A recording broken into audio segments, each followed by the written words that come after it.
All right, we're excited to bring in a guy that it's probably a name you don't know off the top of your head, but he's got a fantastic story. Was part of some really cool teams, kind of the cool building blocks of UCF, and a guy I've been following for a while on Instagram. He's got a really great story, and I'm glad that he's able to finally hop in with us tonight. It's Mike Osuna. Mike played in 96, 97 walk on, and then played in that 97 season as well. But first off, Mike, thanks so much for taking the time and hopping in to join us on the show tonight.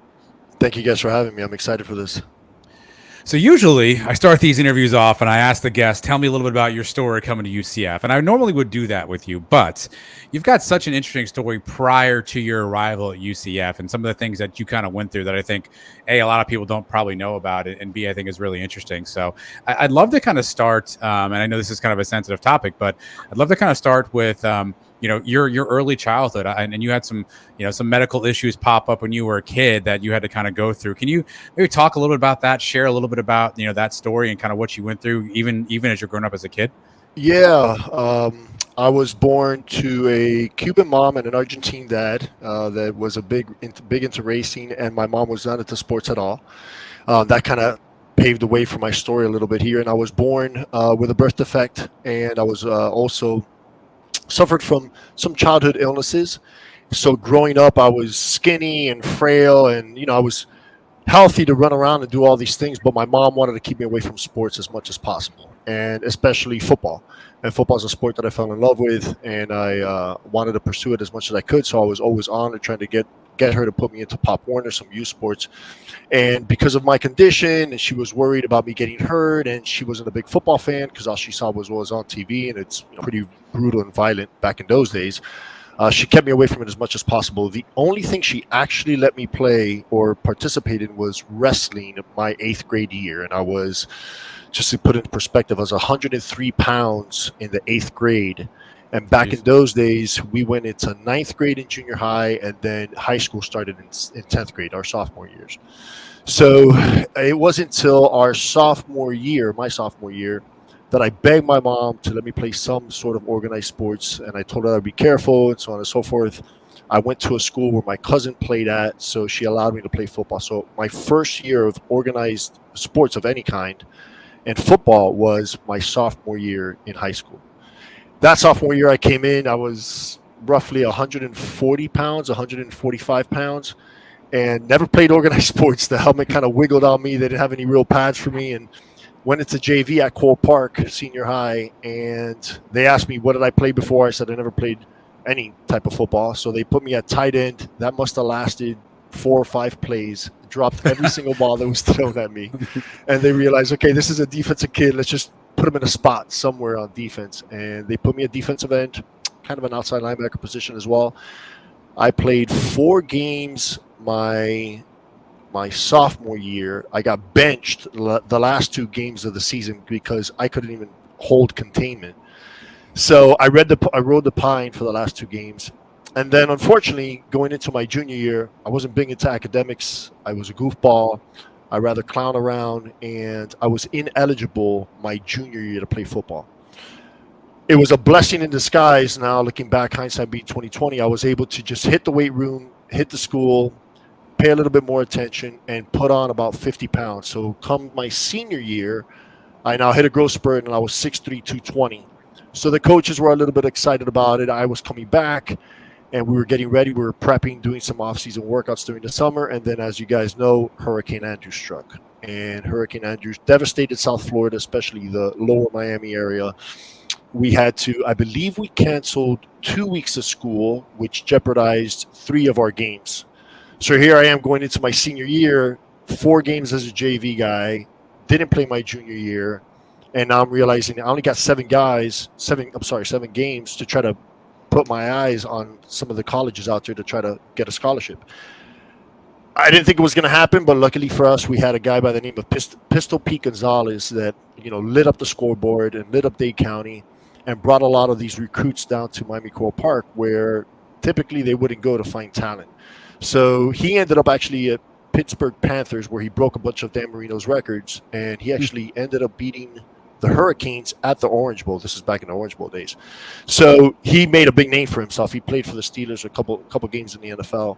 But because of him, you know how that works. Here come the recruits to watch Pete play, and then they could kind of catch the eye of other teammates. And that's what happened to me. Unfortunately, and this is not a moment that I'm proud of, my senior year after the season, I had a recruit from Louisville come down and offer me a letter of intent. But before he did that, he had to look at my transcripts, looked at my transcripts. He literally got the letter, ripped it up, threw it at me, and said, call us in 2 years once you get your 2-year degree. Turned to my coach. My coach is like, listen, we have a couple of schools calling for you, but I can't give them anything because you don't even have the grades to go somewhere. So there was a coach by the name of Bridgman is all I could think of his first name, but he was a coach up at a college named Mount Scenario College in Ladysmith, Wisconsin. And when I tell you small, I mean, the gas station was the Arby's, was the Blockbuster. Everything happened in one location. It was one stoplight in middle America, very, very small town. Like so that sounds really cold there. Coming from Miami, that sounds really cold. Freezing. It was a tremendous culture shock. I'd never been out of the state of Florida, and all of a sudden I'm ending up in Wisconsin, where it's 20 below wind chill factor, and we're freezing. So I ended up in Ladysmith, Wisconsin. The school doesn't even exist now. That's how small it was. So I played my freshman year there. I ended up being the starting outside linebacker. I have a decent season, but I recognize that this isn't for me. I need to go somewhere bigger if I want to get recognized. I end up transferring to the University of Wisconsin Stout that was about an hour away, and I got to do my own transfer papers and the whole nine. I go over there. I play defensive end for them for the season. I recognize that this is not where I belong. I need to be somewhere else.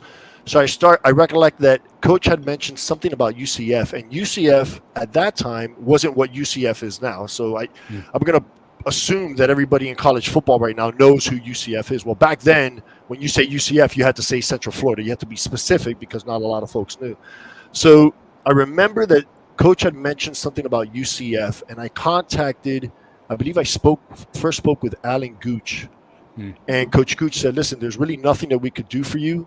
We're locked up here, but if you want to come and try out, as a walk-on, but you got to do all your transfers, you got to take care of all that stuff on your own.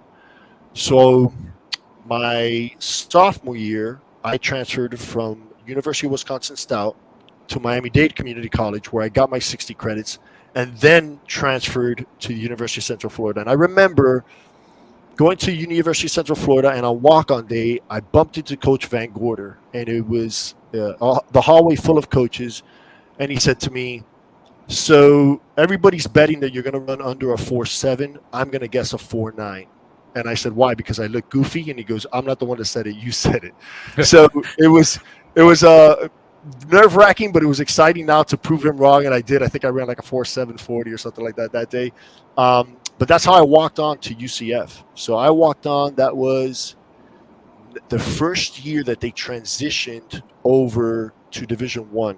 So from Division I AA to Division I, which I believe was 96 was the first year. So 96, 90, yeah. Right, 96. So 95 was the transition year. That might have been Marquette Smith. Marquette Smith. Marquette was right? there. Yeah. Marquette was there. We played Florida State that year. And the reason I remember is, I don't know, maybe you guys could educate me on this because I don't know how it works now. But at that time, you had to sit out a year. So when you transferred from a lower division to an upper division, you had to redshirt. And I hadn't wasted a redshirt year yet. So the NCAA made me redshirt that year, which also gave me time to learn the game because at this point, maybe I got 30 games under my belt my whole career. So I'm still learning the game as I went on. So I redshirted that year, and I ended up being scout team guy.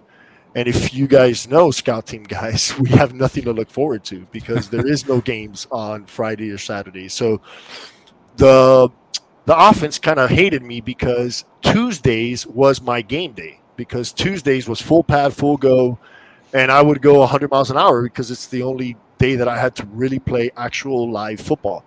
And I remember some of the guys being upset with me and telling me to calm down a little bit and, practice superstar, they would call me and stuff. But it was, like I said, I was kind of trying to take care of myself and do better for the team. During the FSU game, because that's when we played FSU at Doak Campbell.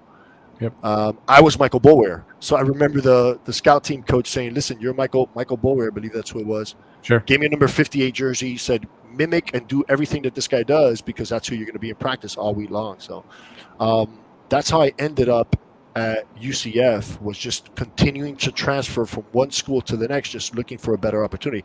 And once I saw UCF, I fell in love with it. You know, I had a moment there where, welcome to Division I football, when I saw Nakia Reddick hit Gerard Davis on a sweep, and I was like, okay, this is the real deal. Like, these are the big boys here.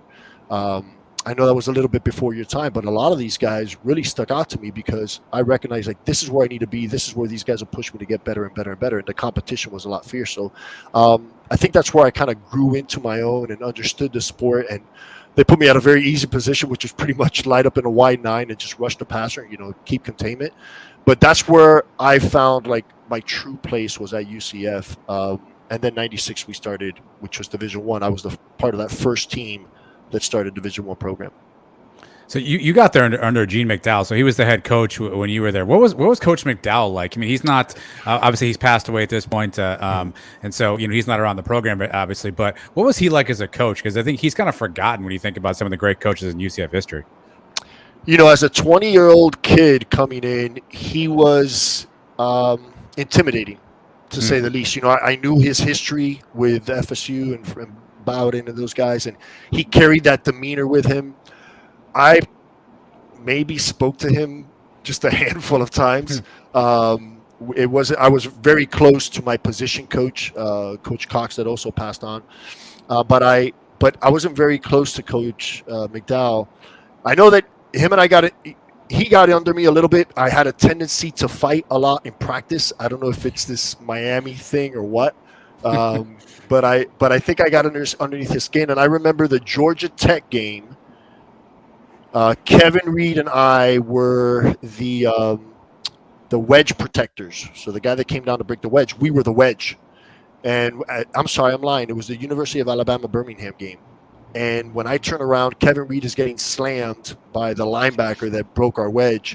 And I jump back onto the field, and I start fighting the guy, and Coach kicked me out of the game. Coach McDowell kicked me out of the game. And Coach Willie Jones had to come to the locker room and bring me back to the game because they kind of needed me now and then. But McDowell was incredibly intimidating. He was a great coach, and he understood us. And if you know the history of UCF and the things that happened with UCF during that time, that guy has my undivided respect, and it was an honor to play underneath him, and the legacy that he left and the what he paved for UCF to what it's become now. I don't know if he gets enough credit, and I think that it's been so far removed or so far along. The UCF that what it is now wasn't back then, but it's important that we remember these people that came through and paved the way, like Coach McDowell. Is it true that he allowed you to be the only guy to have long hair at the time? Was that a team rule? I don't know if I was the only guy that he allowed. I don't remember him telling me ever to really cut my hair. I know he made fun of my hair a lot. I know he also, I had this annoying pulled groin that just wouldn't leave me alone. So I would wear my, you know, they make you wear a pink jersey because they're trying to get you out of the injured reserve list. So he would walk by and make comments about my long hair in combination with the pink jersey just to try to get me back on the field and stuff. But, you know, he was really understanding. My mom met him once, and he was very, very kind and very pleasant with my mother, and, you know, told my little Cuban mom that he was taking good care of me. But is there a reason behind the hair? You had a condition before that, right? Is that the childhood condition? Yeah, I was born. My skull didn't close completely when I was born, so it left what you would consider a bald spot on it. So it was one of the things that the doctors were always very concerned about was cancer. So skin's cancer, because it was very vulnerable then. So growing up, they told my mom, listen, just have him wear long hair, have him wear a cap, or keep him shaded as much as possible, a bunch of sunblock. So imagine you tell an older Cuban mom that, and she's going to be on me like white on rice on a paper plate. It was always trying to protect me, skinny little frail boy. And I think that once she went to UCF and saw what I had become and saw how I was being taken care of, she kind of just let me go and didn't worry about me or anything anymore. But Coach McDowell did a great job. And that whole staff, that whole training staff and coaches, everybody was very cool with me and, you know, all the issues that I had growing up. And it was a wonderful environment to be a part of. Mike, take us in the mind of a walk on, right? So you, to your point, you have to prove yourself. It feels like week after week, right? Because your spot's not guaranteed. How does a walk on mentality sort of take hold of a player like yourself? And what are the things that you're doing to try to prove yourself week in and week out? Yeah, you know, it's almost cliche when people say, like, tell me that I can't do something and now I want to do it, right? And that was kind of where I was at in my UCF career. Was nobody really knew of me. I wasn't a blue chipper. I heard, even at UCF, I heard of so many big names coming into UCF as high schoolers that haven't even stepped onto the field and ran a play, and they're getting all this notoriety. And here's Mike Osuna, and nobody knows who he was. So, you know, to say that I came in with a chip on my shoulder was an understatement. And I wanted to better the team. And I think that this is where I kind of got my reputation for fighting a lot, because I kind of had a zero tolerance rule, and if you cross the line, I'm either fighting you or I'm going, you know, full go. So being a walk-on, I felt the need that I could be a part of this team and contribute to this team. I just didn't want to be a walk-on and just be a scout team or a practice player once I'm eligible to play. My scout team year, my goal was to be scout team player of the year. And that's what I was named at the end of the year. Me and I cannot remember the name of him, so I apologize. But we were co-scout team players of the year because I just wouldn't take no for an answer. And then I knew that coming into my junior year, although I had two very good other defensive ends in Jermaine McWhorter, and Benoit, which had an amazing season, I felt that I should be getting just as much, if not more, playing time with them. And that rotation of, you know, three starters was annoying for me and for them. We all knew that we wanted to be the diehard starter every single game and play as many plays, but that level of competition just raised our play. So having that walk on, and I remember there was an article written, I believe, in Orlando Sentinel about, you know, walk on. And even though it's nice to see, I wanted to everybody to forget that I was a walk-on, and it was a blessing to receive that scholarship going into my junior year. That was a big deal. Now, you know, there's TikToks and Instagrams all about it. And right. To be honest with you, I can't even remember how I was told, because I think it was just like, hey, Mike, you're on scholarship now. But I do remember calling my mom, because, you know, we didn't grow up with a lot of things, and calling my mom and telling her, hey, listen, we're going to be at least financially set for the next 2 years. And when I go on, I'm not going to have these huge amounts of loans that, you know, you were always worried about. So being a walk-on, I think, set the tone for the rest of my career, where, you know, no matter what, whether it was a growing injury or, you know, rotating at that defensive end position, I was always going to try to fight tooth and nails to better the team and better myself, because I had expectations of playing beyond. And it didn't help that Coach Willie Jones, you know, would sit down and say, son, you could play in the league, you know, if you just get this and this and this straight. I say it didn't help, because that fueled my fire to just focus on football and be the maniac that I was, you know, to try to get that next level opportunity. All right, I got to know more about the fighting. So you obviously, it sounds like you got into quite a few tussles with your teammates. Did the offensive guys, A, not like you, and B, were you strategic about who you fought? Were you going after like the little guys? Were you going after the offensive linemen? Walk me through your strategy there. So there was no strategy. I was a knucklehead. I was race car in the red. And, you know, if you've seen a fight in football pads, it's not a fight. It's if you're swinging, you're hitting a helmet and you're an idiot, because now you're going to break your hand.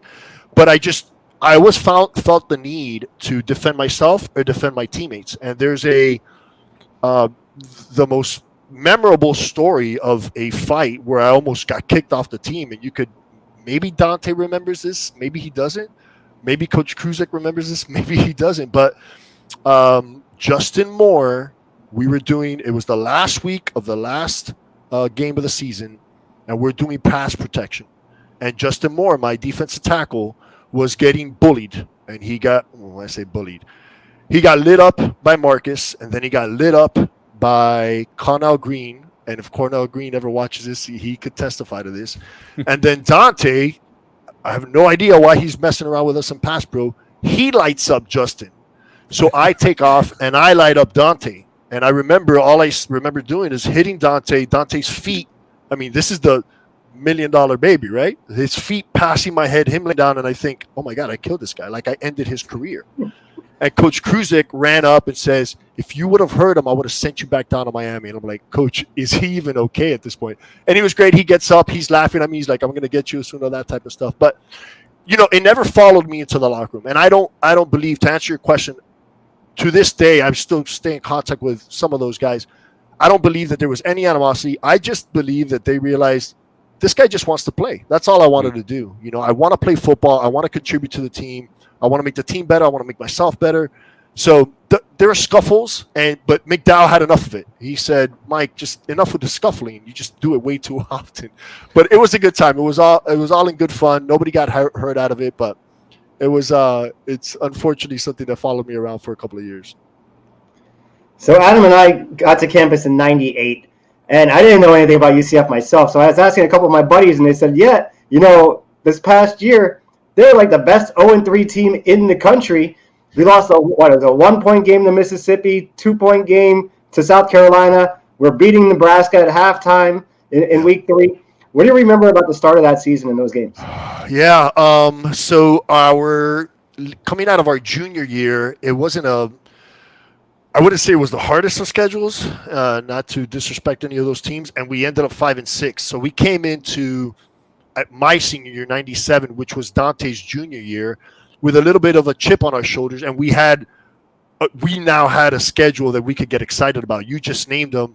We started off with Ole Miss, at South Carolina, at number 1 Nebraska. So, I mean, you're talking goosebumps for 3 weeks going into these teams, and then having this firepower, this offensive firepower that could really put some points on the board. And I mentioned his name earlier, but Sia Burley, we had Mark Nonsot, Mike Grant, and then, of course, we had Dante.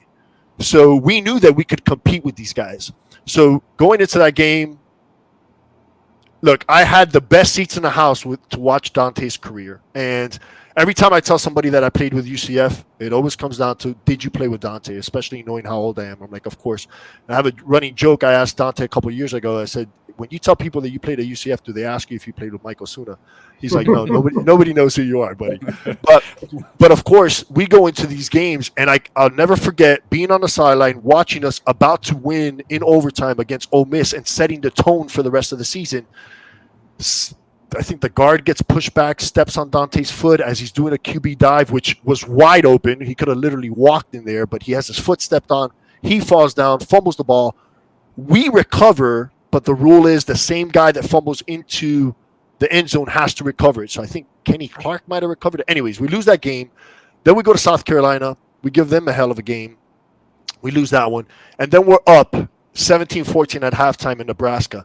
And I don't know if you guys heard how much have you heard of this story of Nebraska, but during halftime, when we are going to the locker room, when we walk through the concourse, all the fans are standing in line cheering us on. And we don't know, are they being sarcastic? Like, this is eerie. I've never seen this. And supposedly it's one of their traditions where they thank opponents that travel to Lincoln, Nebraska to get beat by them.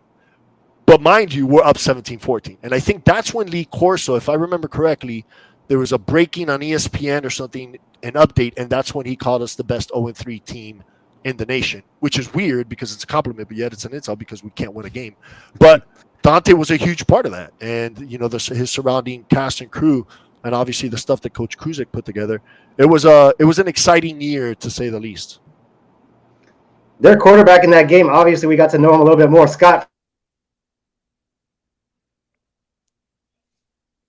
I think he froze. I think he froze. I think he was going to ask you about Scott Frost, obviously, who became obviously the head coach at UCF. What do you remember about playing him that day? Because he was a legendary quarterback in Nebraska, right? He was one of those guys that he was revered there. What do you remember about? Obviously, you went up against him on the defensive side. What do you remember about playing Scott Frost? Yeah, if I remember correctly, the Nebraska ran this annoying triple option, and Scott was incredibly athletic.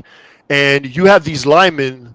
They had these linemen that twice my size, and they would cut block. This is the way that they were, and it was the most annoying, obnoxious thing. It was like a zone cut, and they would just have us read, whatever Scott does. So, here I am, the defensive ends, and you got to get assigned one guy or the other. And at first we tried feathering Scott, and then we tried attacking Scott, and it was tough. I think that we shut them down. And when I say shut them down, they put 14 points on us in the first half. But I remember him being incredibly athletic. They, back old school Nebraska ran for most of their yards. I think that game he only threw for 100 something. I don't remember what he ran for, but I do remember watching film on him, and coach told us, listen, we could stop them 72 plays, but the 4 that we missed, they're all going to be for touchdowns. So you guys got to stay disciplined. And the triple option, it's all about discipline. It's all about repetitions. It's all about more in the heads than it is in the physical side of it. And I do remember thinking, this kid's going to be something. And lo and behold, he ends up being the UCF head coach.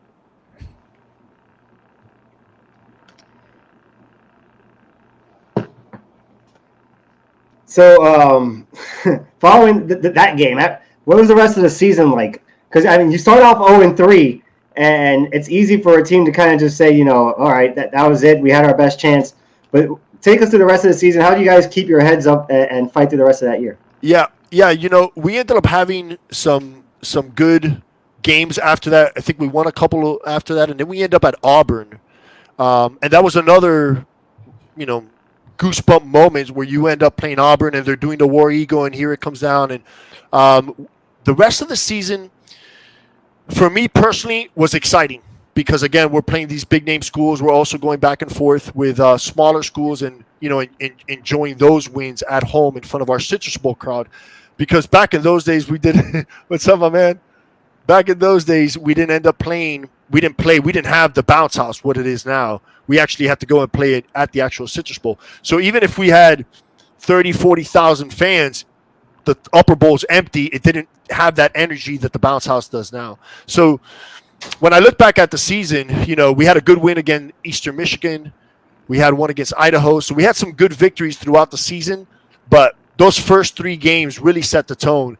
And then I think that coming into the 98 season, after I was gone, they pretty much brought back a bunch of players, and they had, I believe, 2 losses that season, but they set, their mark with Dante coming back his senior year, which I have tons of respect for Dante coming back his senior year. And then going into those games, I believe they lost to Auburn by some silly fumble or something in the fourth quarter, which if they would have won, I think it would have maybe given them a bowl game. So 97 season was a lot of fun. I will tell you this much. I'm very jealous of the facilities now that they have. I'm very jealous of the bounce house. I've been to the bounce house a couple times since I've been gone. And, I wish those guys well, and I think that they've done a great job over there with that program. I mean, look, it doesn't take a rocket scientist, but did you guys recognize how good Dante was back then? I mean, was it well known, like, hey, this is going to be a guy who's going to play in the NFL? I mean, I assume that was kind of a fact that you all shared as a team? Yeah, I have a couple of Dante moments, and the first moment that I have with Dante is I bumped into him at Collegiate Village Inn, which was our dorms back in those days. Yeah. And he was wearing a pair of shorts and a white tank top. And I'm sizing everybody up, and I said, that's probably one of my competitions. Like, this guy probably plays defensive end. I got to try to beat this monster, whoever he is, out. And then later on that evening, we had, first day orientation, and he stands up, and he says, Dante Culpepper. And I had heard of this god that was coming into UCF, Mr. Florida football. I think it was Mr. Florida basketball, this phenom. And I'm like, this is the quarterback? This guy's a monster. He was 260 pounds with a waist this big. I'm like, there's no way this guy's a quarterback or as athletic as they say he is. And sure enough, he was every bit of it. Dante, through my collegiate career and my arena football stint, is probably, if not the best athlete I'd ever seen to do anything. Anything that you put that guy to do. I saw him do a backflip once after jumping rope. Just the silliest things, and I could go on and on. I had a little bit of a rivalry, if you will, against Dante. I'll give you one brief story. The black and gold game, I want to say it was my senior spring ball of my senior year. We end up, they divide the coaching staff into 2 different teams, black versus gold, and then they do a draft, and they start picking people. And, of course, Dante's going to be the first guy picked. So Dante gets picked, and then myself and Jason Thorpe get picked, and then everybody goes 1-1-1 until the players are eliminated, and there's your two teams.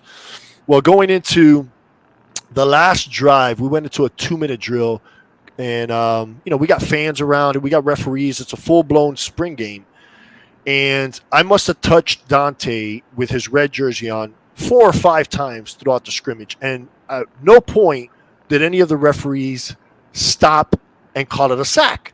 So now I'm starting to get upset that nobody's calling this a sack.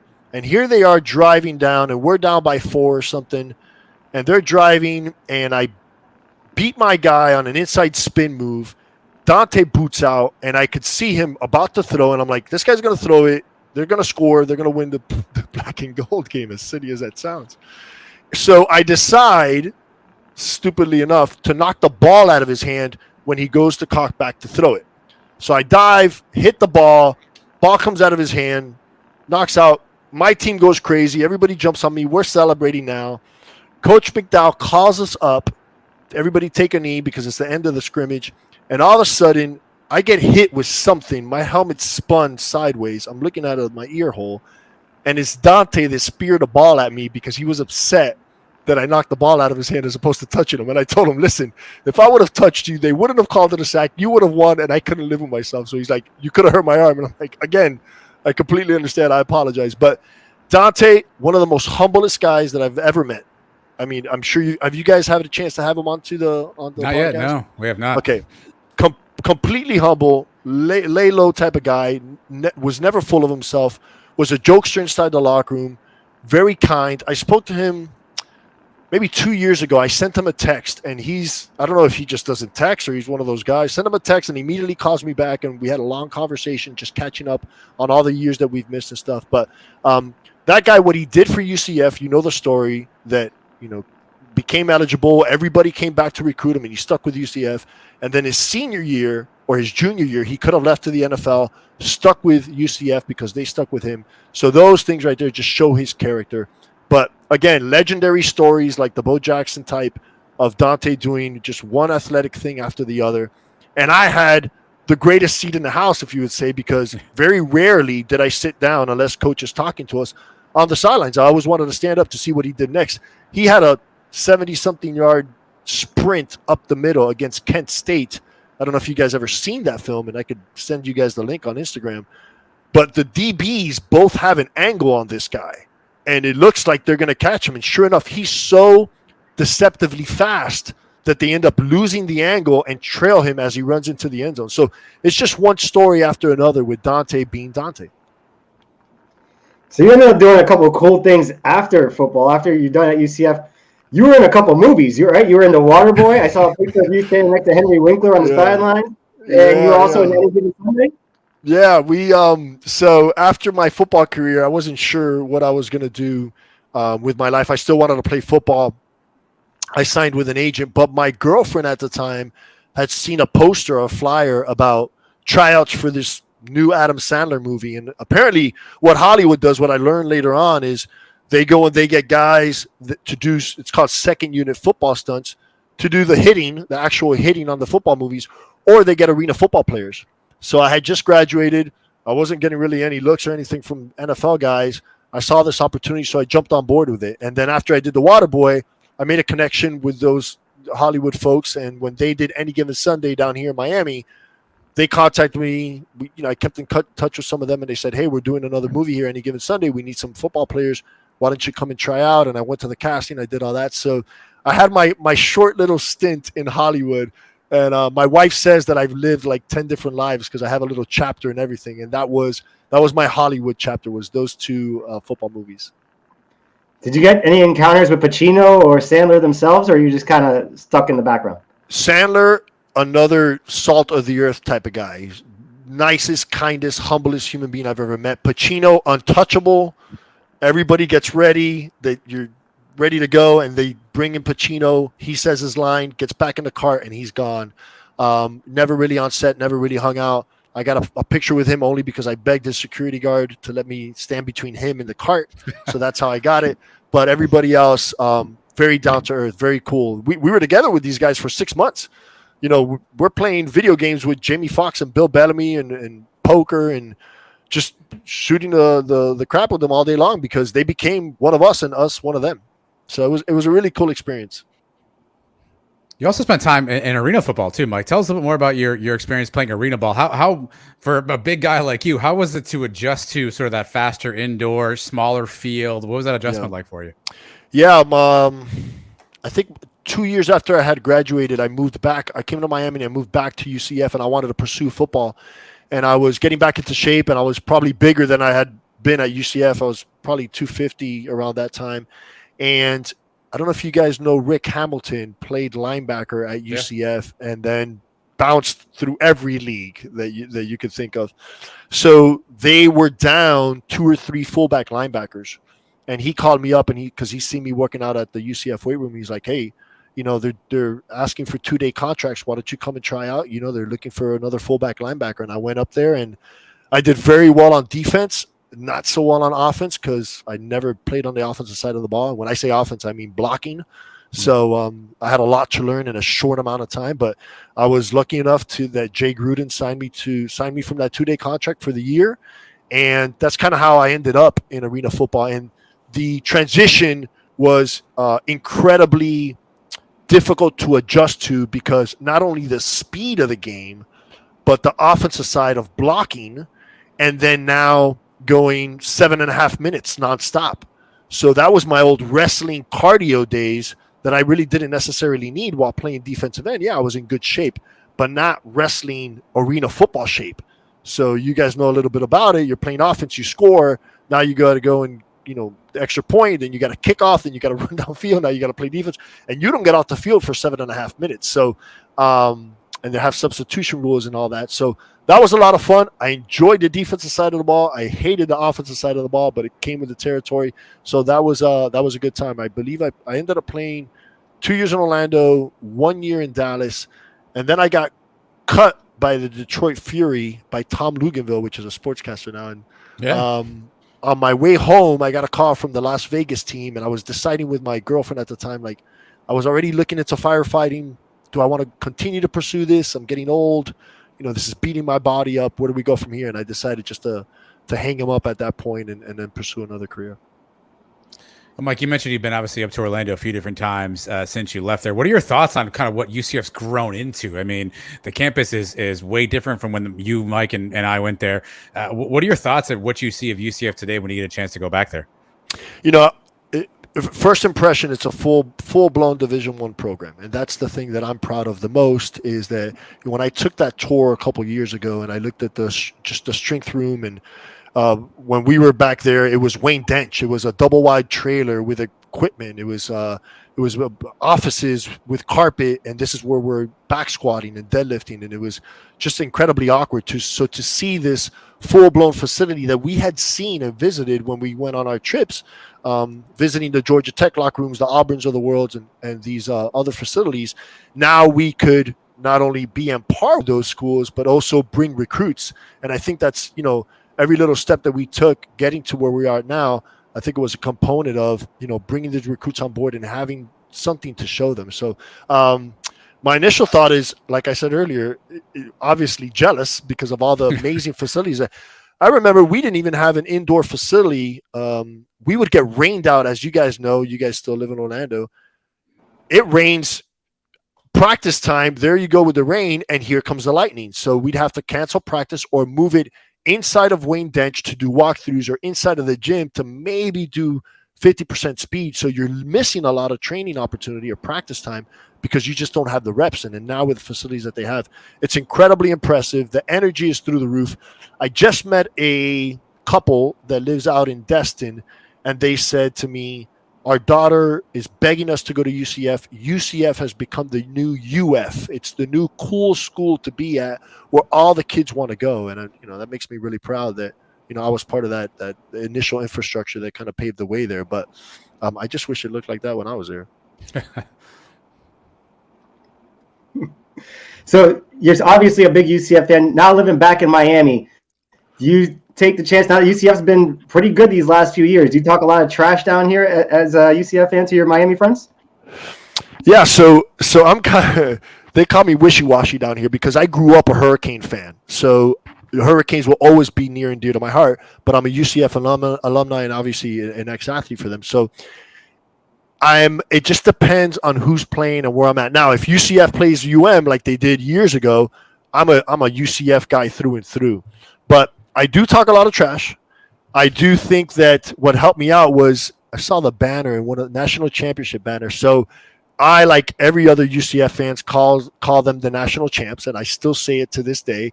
And I have people telling me to shut up, and I say, look, the proof is in the pudding. Look who we beat in order to get there. So, I keep up with UCF as much as I possibly can. I wish that I could be up there a lot more. I keep in touch with Mike Palmer a lot, and Mike connects me with a lot of the folks that are up there. Life happens. You have kids, you have careers, you have businesses that you're trying to do, and before you know it, 20 years goes by and you've only been up there 4 times. So I do the best that I can to keep up with those guys, and I'll always be supportive of my team.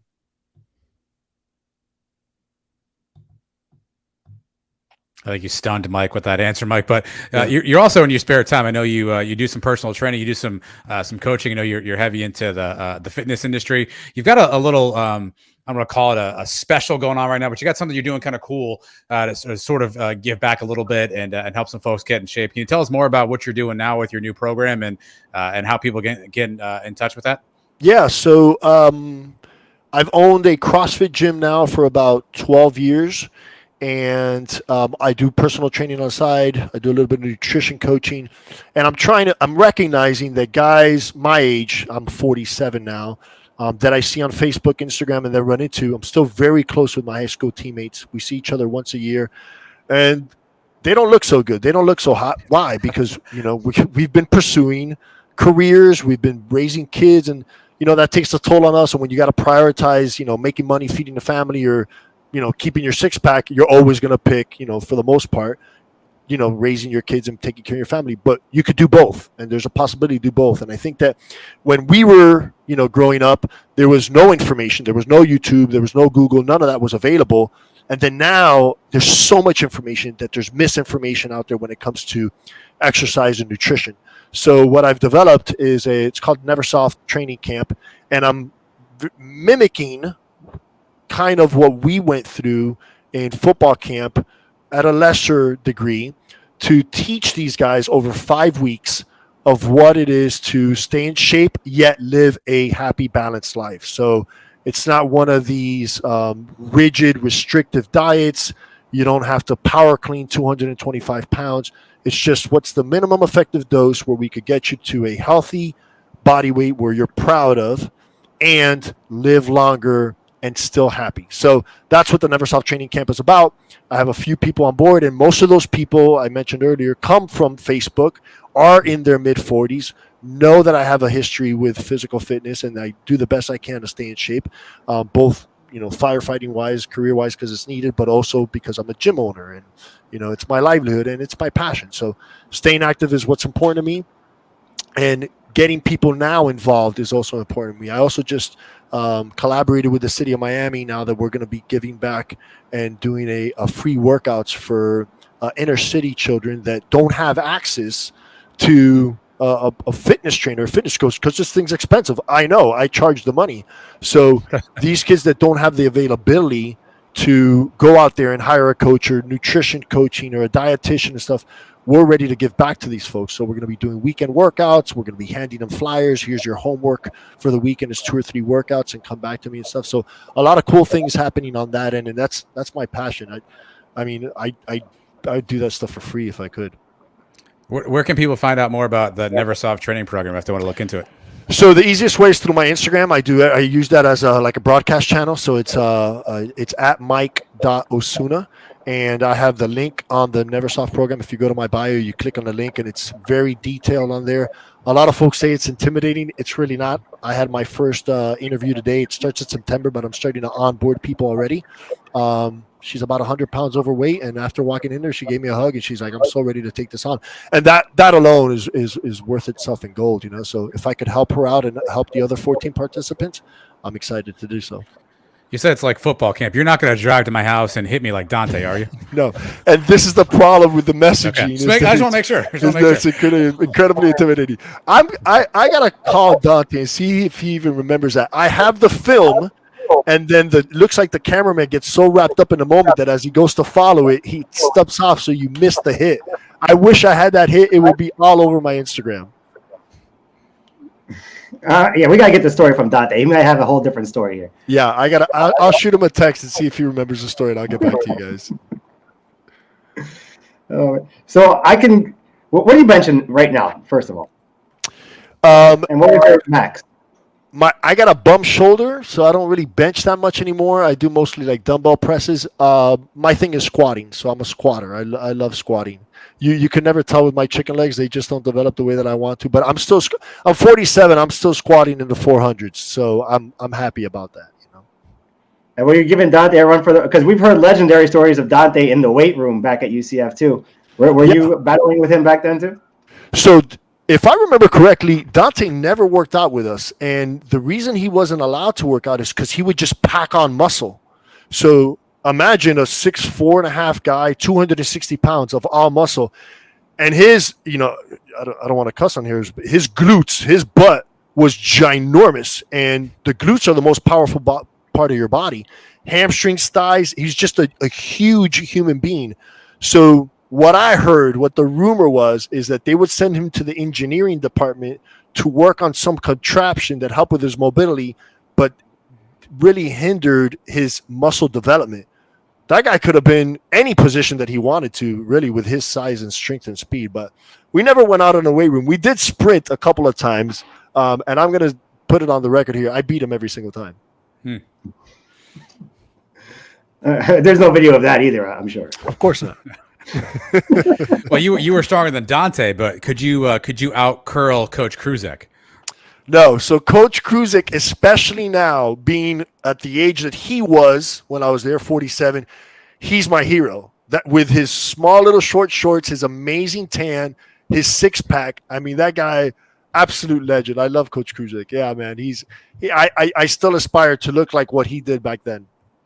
I forget who we had on the show. It was somebody who had on the show said that he was in the weight room one morning, and we're just on like the outside in the lobby, and just heard weights like banging on the ground. And it's like 5 a.m. And he was thinking, man, like one of our teammates got in there before me, and he goes into the gym, and it's Cruzick, just like hang cleaning like 325, like we're just right there off the rack. And he's like, I've never seen a coach do anything like that before. He was an absolute monster. And you know what's a little bit of a shame, and I guess I don't know if it was us being wrapped up into our own worlds and stuff, but I don't think I valued Coach Cruzick for what he really was when I was with him. Offensive guy, so he really didn't speak that much and hang out that much. He did throw some jabs at me now and then because if I was getting too close to his boy. But when you look back at Coach Cruzick's career with the Steelers and what he did in college and stuff, the guy's a legend. He really is. And how he held up and what he did with our offense and the weapons that he got and the people that he recruited like Sia Birdie. So Coach Cruzick, nothing but respect for the guy and all love. And it's like, man, I wish that I would have been a little bit mature enough back then to really appreciate what these guys were giving back to us. I was a little bit of a rebel. I was a knucklehead as you heard earlier with my fights and stuff. I'm a totally different person now, and I'm trying to be that mentor now for my children that, my father didn't really understand football and wasn't a part of it back then. So, I just wish that at that point I recognized I have so much value with these guys right here. Let me just, absorb as much as I possibly can and pick their brains. And, you look back and like I said, hindsight is 20/20 and it is what it is. And those guys have, nothing but my respect now. All right, Mike. So we end every interview around here with a kind of a rapid fire question segment. We'll ask you anything about music, movies, sports, food. You never know what you're going to get. So are you prepared to you thought the questions before were tough. You didn't say nothing yet. Are you ready for these hard-hitting questions? Let's do it. I hope I don't embarrass myself. All right, take us back, 95, 96, 97, Mike Osuna hanging out in Orlando. It's a Friday night. You and the fellows want to go someplace fun. Where were you going? Where was your hangout spot back in those days? Night Out Pub. Okay, yeah. That's a good one. Yeah. That's a good one. Right, you believe in aliens? Do I believe in aliens? Yeah. No. Just because it's rapid fire, I'm going to say no, I do not. If you have to call one of your current or former teammates right now, and you want that person to make you laugh, who do you call right now if you want them to make you laugh? UCF or pro? Let's go UCF. UCF, Mike Pons. Wow. What does Mike do that's funny, if I can ask? So Mike is incredibly intelligent. He has a very dry humor, and his one-liners are right on point. All right, you don't look like you allow yourself too many cheat days, but if you do you have a favorite dessert that you go to? I'm not a dessert guy, but I just got introduced to actually, I'm lying. I'm going to tell you exactly what I would go to. The chocolate chip ice cream cookies from Disney World on Main Street on the right-hand side. I don't know the name of it, but it's whenever I go to Disney World, that's how I reward myself for paying all that money. I get one on the way in, and then I get one on the way out. Nice. If you could have one superpower, what would it be? Wow. I would want to teleport. Would you go back in time or forward in time? No, more geographical. I would go location to location. Okay. Save me a lot of time. Fair enough. Where's the All right, first spot you want to go? I would go to Argentina, to my father's Okay. birthplace, and meet all my family over there that I've never met. Nice. You've probably seen a lot of crazy things at the gym, guys doing. I've seen videos of guys doing all kinds of things that I don't know what the heck they're thinking. What's the craziest thing you've seen somebody try to do at the gym? I think now with the advent of TikTok, it's really pushed these folks to a whole nother level. And I don't know if you've seen these people that do these pull-ups and dips with couches and stuff wrapped around their belts. Yes, I have seen that. Yes. Yeah. Okay. So there, I spotted a guy at UFIT attempting to do that with another bench, and it was completely unsuccessful. It was almost embarrassing. All right, Mike, you want a CrossFit box, so you can answer this question for me. Kipping pull-up, real pull-up or no? Okay. So it depends if it's a sport or if it's actually for muscular development. So a kipping pull-up is a real pull-up. Sure. Depending on the sport. So for CrossFit, we call it a real pull-up because you're trying to maximize the time spent. So if you can knock out 12 in less than 30 seconds, why do that? Why not do that than do an actual strict pull-up? But I will say this to the people that hate on CrossFit. CrossFitters could do kipping pull-ups and pull-ups. They think that we can't do pull-ups. We could do both. All right, you don't look like you're scared of much, but what's your biggest fear? Do you have any? My biggest fear. Okay, so I'm not going to be cliche and say failure and all this stuff. I'm going to give you an honest answer. Supposedly outside of our firehouse is a bobcat. And when we go to take out the trash at night, we could hear that sucker somewhere around there. So right now, currently speaking, my fear is of a bobcat. That's a good one. Sounds like you had a chance to hit a lot of your teammates when you were at UCF, both in practice, maybe after the whistle, who cares, right? Who's one teammate you never got a chance to hit that you really wish you could have? Okay, well, I got to bring up Dante, only because I saw so many people hit him and fail at bringing him down that I was always curious how much of a blow I could impact him during an actual game, not the blindside shot that I took during practice, but during an actual game, if I could make an impact and knock down this 260-pound beast. Fair enough. All right, if you could be an animal, what animal would you be? A bear.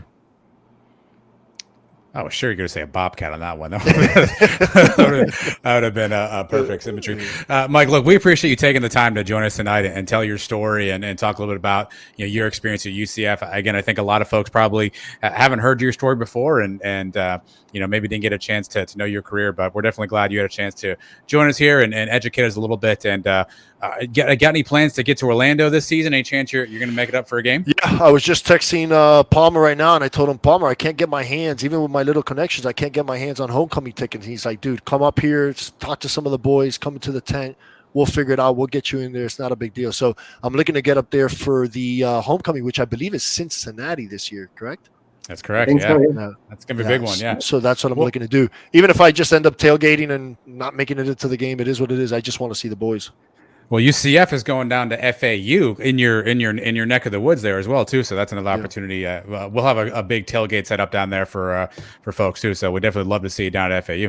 Absolutely, I'll be there. Awesome, Mike. We appreciate your time, man. Be well. Go Knights. Thank you guys so much. Go Knights. Thank you, Mike. Take care, man.